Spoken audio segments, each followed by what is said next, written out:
Það eru flugleiðir sem bjóða áskrifendum Stöðvar 2 upp á ævintýraferð Draumalandið Ísland.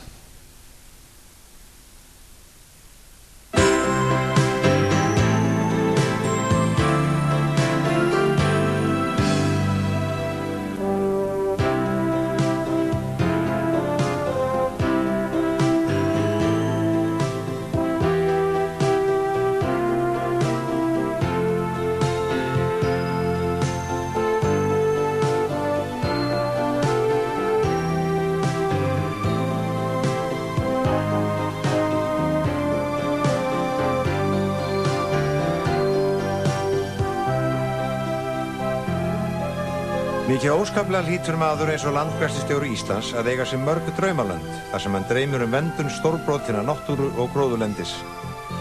En Sveinn Runnarsson var fljótur að nefna sitt ákveðna draumaland. Hraunvötn, innst í veiðivatnaklasanum í 600 metra hæð yfir sjó. Samt getur orðið hlýtt þar og yndislegt á sumrin. Já, hér á sumrin getur orðið alveg suðupottur og blankalogn og það er ógleymanlegt að sitja hér bara og horfa á vötnin, spegiltær og hraunið og kynja myndirna sem eru hér í öllum hraunpollum. Það er óendilegt. Og svo breytilengin svo mikil. Og mér finnst ofta að hraunvötnin líti aldrei eins út frá einu degi til annars. Það er alltaf eitthvað nýtt sem maður sér og nýjar myndanir og nýjar hugsanir sem vakna hérna í hvers skipti sem maður kemur hérna. Já, þú ert búin að koma oft. Ekki eins og oft og ég vildi. Nei. Nei.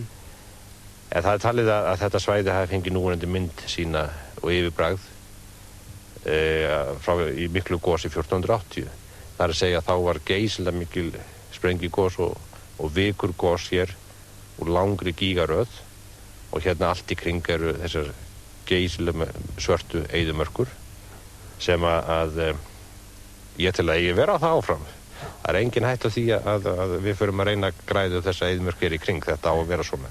Þetta veldur engum skaða á öðrum gróðurlendum og þessi eyðimörk hefur sína heillandi fegurð og þessar andstæður hérna. Þannig að þú sem landgræðslustjóri er alltaf skemmtilegt. Velur stað sem er þannig að þú ert að vernda bæði gróðurinn hérna við vötnin og eyðimörkin í kring. Já, alveg skiljarslut. Af sandöldunum hérna er víðsýnt í góðu veðri, Kerlingafjöll í norðvestri, Vatnajökull í norðaustri. Og það hefur verið flæmst víðan völl nánast allt land áður en við getum hist í Hraunvötnum. Lokakaflinn liggur frá Kirkjubæjarklaustri, norður Bárðardal og Mývatnssveit að sjálfum Dettifossi, en á þessari leið er margt stórbrotið og athyglisvert að sjá fyrst við klaustur. Það sem í stend er ennþá leifarnar af sandinu sem hér var allt. Það er ekki mörg ár síðan að þetta var bara sandur hér.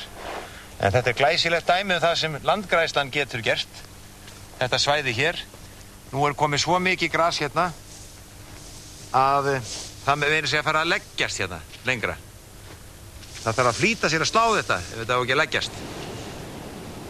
Andstæðurnar sem lýsa svo vel viðfangsefnum Sveins og hans manna í landgræðslu blasa við allt land. Við látum nægja örfá dæmi á lokakaflanum. Strax eftir flugtak af stórkostlegu uppgræðslusvæði blasir við gróður eyðing uppi á Brekkubrún fyrir ofan klaustur. Vegfarendurnir á Jafnsléttu sjá hann ekki, bara stórvirkin sem unnin hafa verið niður á söndunum. Svona háttar víða til. Aðeins nokkur hundruð metrar skilja svæði með rofabörðum og glæsilega ræktunarreiti eins og við sjáum fyrir neðan brekkuna á Stjórnarsandi. Annað dæmi blasir við í Bárðardal, austurhlíð dalsins. Þar er uppblástur sem er að eyða leifunum og henglunum af gróðrinum sem augljóslega hefur þakið allt þetta land með kjarrivaksinni gróðurþekju í árdaga. En í vesturhlíðinni er hið gagnstæða sjá.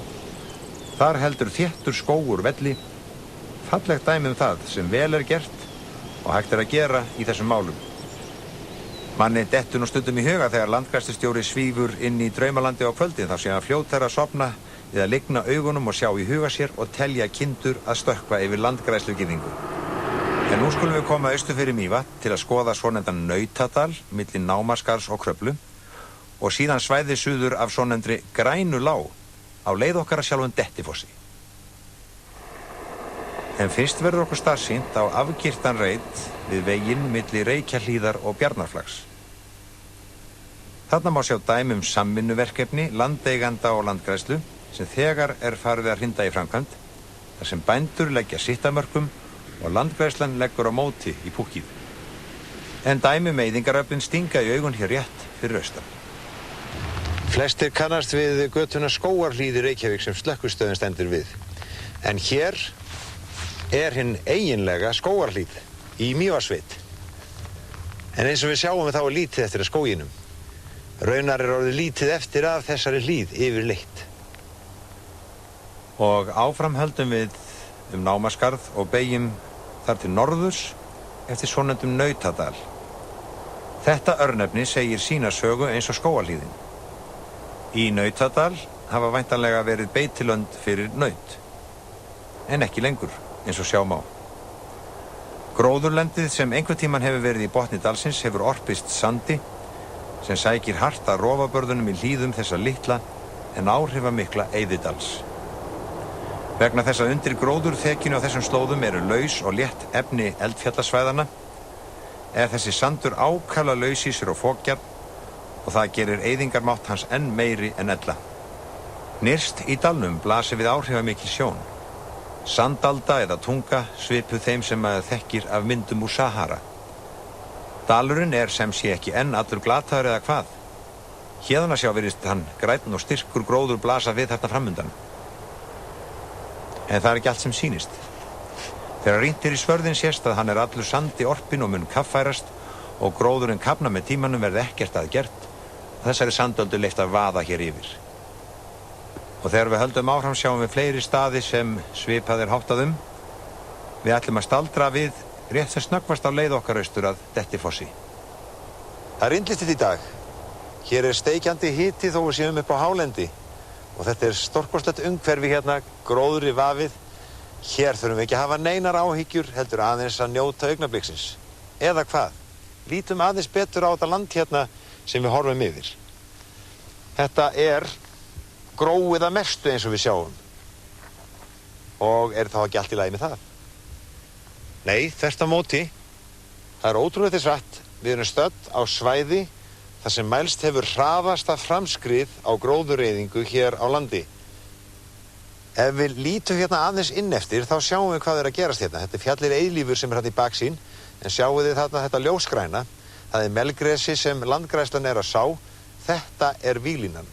Úr þessari átt kemur gróðureyðingin og hún að velta hérna fram yfir okkur, nema hún verði stöðvuð. Og það þarf að taka víðar til hendinni. Þetta gífurlegt átak sem hér býður okkar. Því ef við aðeins horfum nú til vinstri, þá sjáum við hérna helgidagana sem eru komnir í gróðurlendi hérna beint fyrir framan okkur. Og þeir fara sístækkandi. Þróun öll á sama veg. Við erum á undanhaldi. Spurningin höfum við bolmagn, höfum við áhuga og vilja til þess að snúa þessu við. Viljum við að hér verði áfram gróðri vafið, heiðarland, eða ætlum við að horfa á það, aðgerðalaus, að einhver tíman í framtíðinni verði þetta allt saman eyðimörk. Framskrið eyðingaraflanna í Grænulág hér rétt fyrir norðan hefur mælst 300 til 500 metrar á ári, sem skelfileg tala. Þegar hún þýðir 3 til 5 kílómetra á áratug og með sama áframhaldi yrði allt þetta gróðurlendi norðan við hringveginn farið á nokkrum áratugum. Og moldrok og landeyðing, það ekki góð ímynd landsins fyrir erlenda ferðamenn.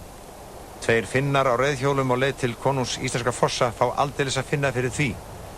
Moldin smýgur allt og ríkur mest í hlýjum sunnanvindi þegar bjartast og best veðrið. Og hvernig finnst þessum útlendingum að horfa upp á þetta? I feel sad for this. You feel sad? Þetta hryggir mig, sagði Finninn. En nú erum við að komast að staðnum sem svo sannarlega þess virði að leggja á sig molduga ferð. Sjálfur Dettifoss.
En áður en við sveiflum okkur til Suðurlands, blasir við okkur rétt fyrir norðan Dettifoss áhrifamikil sjón, sem lýsandi dæmi eyðingaröflin sem ógna þessu fallega svæði.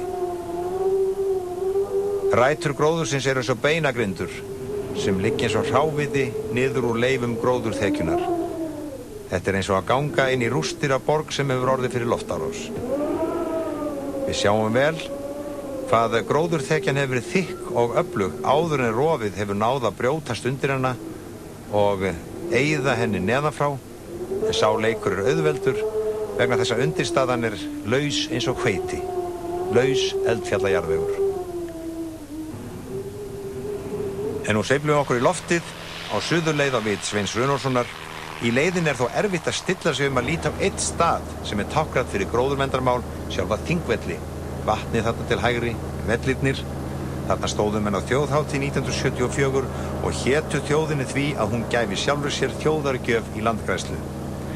En ef við skefum frá Þingstaðnum til vesturs komum við strax að svæði sem segir sína sögu endir loforðanna. Í landi Kárastaða blasa við andstæður. Þarna frægur lundur þar sem þjóðhöfðingjar og stórmenni hafa gróðursett skógarplöntur og haldið fallega ræður. En aðeins nokkur 100 metra frá þessum stað, upp á Brekkubrú, má hins vegar sjá hvernig óleyst verkefni blasa við og stinga í augu. Þetta sést hins vegar illa eða ekki frá veginum fyrir neðan. Þetta dæmi alveg hliðstætt því sem við sáum áðan við Kirkjubæjarklaustur. Og þegar þetta skoðað koma staðreyndir upp í hugan eins og sú að framlög til landgræðslu þessi síðustu ár ekki nema brot af því sem var fyrstu árin eftir að þjóðargjöfin var gefin. En við sjáum líka ágæta hluti, við sjáum sunnar dæmi góða viðleitni til uppgræðslu og það hvað hægt að gera ef vilji og geta fyrir hendi. En nú ferum við að hraða okkur á leiðinni til Sveins í Hraunvötnum. Lokakaflinn augnakonfekt frá Búrfelli yfir Hrafntinnusker á flugvél og á bílnum landleiðina. En við Búrfell bætist flugvél í förina. Því þar hittum við Ólaf Sigurjónsson frá Forsæti í Flóa á vél sinni. Þarna bjart og fallegt veður, útsýni frábært í allar áttir. Við sjáum rekið af landvegi milli Heklu og Búrfells. Nú kemur Þjórsá í ljós og nú Búrfell.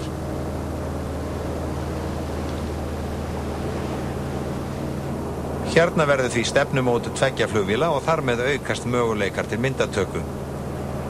Margfalt vikurlagi frá Heklu setur mikinn svip á þetta flugbrautarsvæði og gulur vikurinn, sólskinnið, blár himinn og ryk sem þyrlast upp fyrir hjólum og loftskrúfum verða til þess að á næstu mínútum verður myndauganu gefin laus taumurinn.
Já, þá var það blátt en dálítið bogadregistrik að takmarkinu. En sjáum við verk landgræðslunnar hér á söndunum. En nú lyftum okkur. Í austri blasir við Fjallabaksleið syðri, Mýrdalsjökull. Nú koma Emstrurnar í ljós. Og senn Eyjafjallajökull, fjær.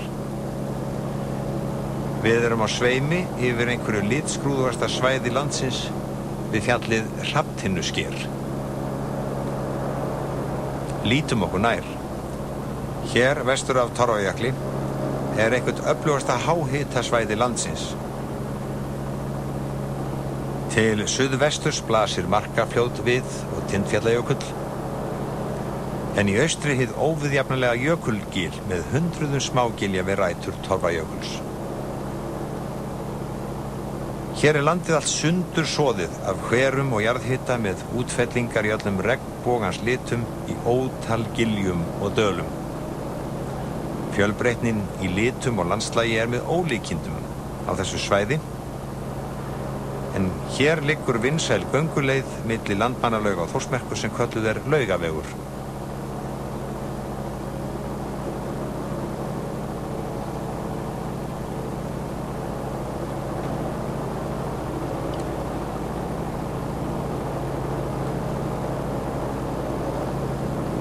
Hér er engu líkara en bergþussa hópur með málaradellu hafi lent á litafylliríi og gefið sér algjörlega lausan tauminn. Snjóskaflar í giljum og gilskorningum gefa landinu síbreytilega mynd. Fyrir norðvestan Hrafntinnusker er Hrafntinnurhraun, en eldvirkni sem skóp Veiðivötn náði alla leið hingað að talið er.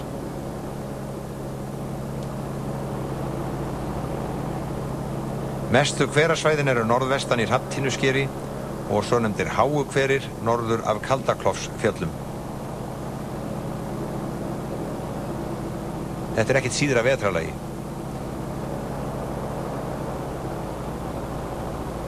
En nú er komin tími til að halda áfram í norðaustur. Í austri blasir Jökulgil aftur við okkur og Torfajökull. En Landmannalaugar liggja talsvert að norðar. Við sjáum alla leið þangað í þessu góða skyggni. En í þetta skipti komum við ekki neitt við þar, heldur höldum áfram inn í Veiðivötn.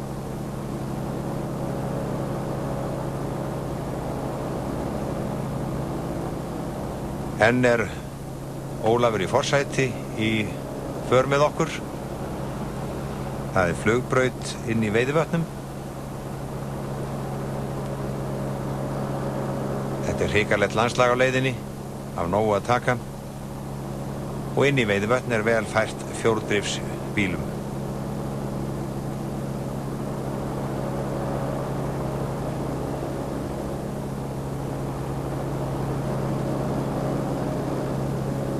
Og nú blasa þau við. Þau liggja í sprungustefnunni í norðaustur, enda mynduð og gossprungur sem náði alla leið frá Ljósufjöllum suðvestur í Hrafntinnuhraun. Vestan við þau er gjóskugígaröð svonefndar vatnaöldur. Þar er stærst Skyggnir með Skyggnisvatn í risastórum sprengigíg. Þarna varð stórkostlegt öskugos það leyti sem land byggðist. Þarna er megin klasinn, en hraunvötn eru svo norðan við Veiðivötn. Hér blasa þau við. Þau eru 12 að tölu. En rétt austan við þau þetta vatn, Litli sjór.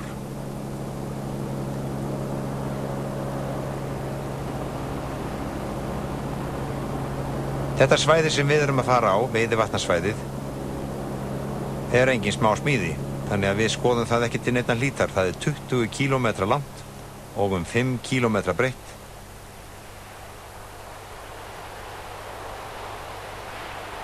Mikill fjallarhringur og fagur. Hér má sjá nokkur af vötnunum í miðjum vatnaklassanum.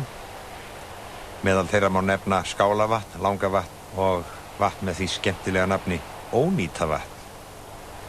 Þótt við heimsækjum Svein hingað nú, væri hægt að gera annað þátt hestamennskuna með honum, en kona Sveins er skakkfisk og hann á eitt fremsta gæðing landsins, hana Dimmu. Þetta er skáli Veiðifélagsins. Hér eru nokkrir skálar sem standa við Skálavatn. Það hefur svo sannarlega teikst úr þessari ferð á vit Sveins Runólfssonar, enda leiðin einstaklega fjölbreytt og falleg. Eða hvað finnst ykkur?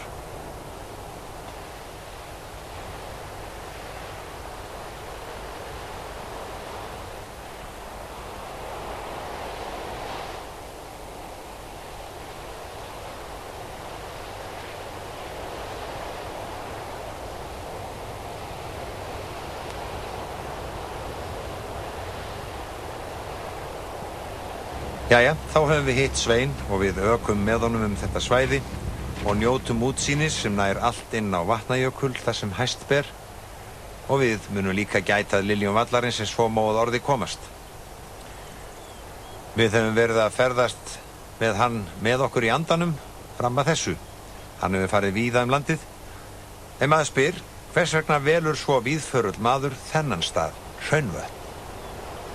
Ætli sé ekki andstæðurnar hérna að koma akandi af kolsvörtum vikur auðnunum hingað inn að þessum vatnaklasa hér, veiði vatnaklasanum eða fiski vatnaklasanum og Hraunvötn jú nyrsti hluti þeirra og koma í þessa gróður vinjar hér, mosan og sjá grösinn og víðirinn berjast hér fyrir lífi sínu að þessar andstæður, það er svo óskaplega heillandi. Og svo er eitthvað við þennan stað sem að það er svo góður andi hérna og maður er svo frjáls. En veiði vötnin, það talið að vötn og gígar séu hérna alls 50 talsins, sum þeirra mjög djúp og flest þeirra er mikill fiskur í, mikið að urriða og svo þau vötn sem að eiga aðgang af Tungná er mikið að bleikju og fiskur verður hérna mjög stór og mjög fallegur. Það eru 30 ár síðan ég kom hérna fyrst en á síðustu 60 árum þá reyni ég að fara hérna tvisvar á hverju sumri. Bæði með fjölskylduna og svo í svona meiri alvöru veiði hugleiðingum. Já. Veiði hugleiðingum, já, þú hefur gaman af því. Já, ég er nú voða lítið veiðimaður með stöng en ég vil nú láta hlutina ganga dálítið rösklega. Já. Og ég hef svona heldur gaman að því að veiða með netum og hjálpa bændunum við að halda stofnstærð urriðastofnsins hér svona í skikkalegu horfi og það er óskaplega gaman að fá að vera hérna og veiða í net. Það er sérstakt. Og landgræðslustjórinn sér ýmislegt þegar litið til vallarins, reklarnir á gulvíðinum rétt ná að blómgast þegar komið fram á haust, þannig að fræ munu ekki þroskast. En í þessari hæð sjá plönturnar við þessu og finna leið til að fjölga sér með kynlausri æxlun. Þetta og margt annað merkilegt í hinu smáa sér landgræðslustjórinn hér þegar við göngum í draumalandi hans. En eins og í starfi hans er stundum stutt á milli draums og martraðar. Því miður má sjá hér ömurleg merki sóðaskap. Það eru heimbríma hjón á hverju vatni og allur þessi vatnaheimur dýrlegur en viðkvæmur. Það er hörmung að sjá sumstaðar hvernig vaðið hefur verið í brekkurnar. Hér þarf að gæta ýtrustu varfærni í að umgangast þetta land. Því miður eru nú gróður skemmdir á stöku stað þar sem hefur orðið of mikill átráningur. En hins vegar er ákaflega erfitt við það að ráða, beina því til fólks að reyna að ganga í sömu sporum, svo má segja, sömu stígana og fara ekki út fyrir þá og halda þannig gróðurskemmdum í lágmarki. En mér finnst líka mikið atriði að fólk eigi þess kost að koma hingað. Ég vil ekki loka þessu svæðinu einn nátt, en maður hefur á tilfinningunni að þetta þoli afskaplega litla umferð og lítið álag. Já, þetta er hugðarefni hans. Kom aldrei til greina að hann gengi í aðra braut til lífinu? Ég kom náttúrulega kornungur áskamall að Gunnarsholti með foreldrum mínum og síðan má segja að ég hafi verið í Gunnarsholti og við landgræðslustörf svo til allt mitt líf. Var ég vissi Reykjavík á vetrum í skólum og síðar erlendis á vetrum í háskólum sem 7 ára barn og til 12 ára þá var ég nú á sumrum í sveit í Meðallandi. Það var ómetanleg lífsreynsla en öðru leyti hef ég alltaf unnið að landgræðslu og ég held að aldrei hvarflað að mér að gera neitt annað. Og ég er lukkunar pannfyll að fá tækifæri til þess að starfa að því starfi sem að ég kannski setti mér sem ungur maður. Þar með hefur talið borist að kallinu sem Sveinn hefur reynt að hlýða ævina. Honum þykir miður að framlög til landgræðslu fara minnkandi þegar óleyst verkefni æpa á hann gervallt landið og eyðingaröflin í ógnvænlegri framsókn þrátt fyrir baráttu hans og hans manna. Við sjáum fyrir okkur eyðinguna og við sem byggjum þetta land, við eigum vera menn til að taka miklu stærri skref og stöðva þessa eyðingu. Heimsóknin í draumaland Sveins Runólfssonar er á enda. Og við hverfum á landi og í lofti til nýrra draumalanda næstu gesta okkar. Þetta svæði gósenland fyrir alla sem hafa áhuga á jarðfræði og náttúrufræði. Þegar flogið á braut blasa við gjósku gígaraðir sem vitna stórgosið við landnám og svo vötnin sjálf sem líka eru gígar og eru aðeins 500 ára gömul. Enginn veit hvenær þetta svæði verður umskapað að nýju í stórfenglegum eldsumbrotum. Kannski á morgun. Ef til vill var þessi staður fyrir valinu hjá Sveini Runólfssyni vegna þess að hér samspil gróðurs og auðnar í jafnvægi og þess vegna áhyggjulaust fyrir hann og aðra að una hér við sólarlag og fylgjast með því þegar máninn tekur við af sígandi sól við að lýsa þessa óviðjafnanlegu sviðsmynd fyrir næsta leikrit elds og ís.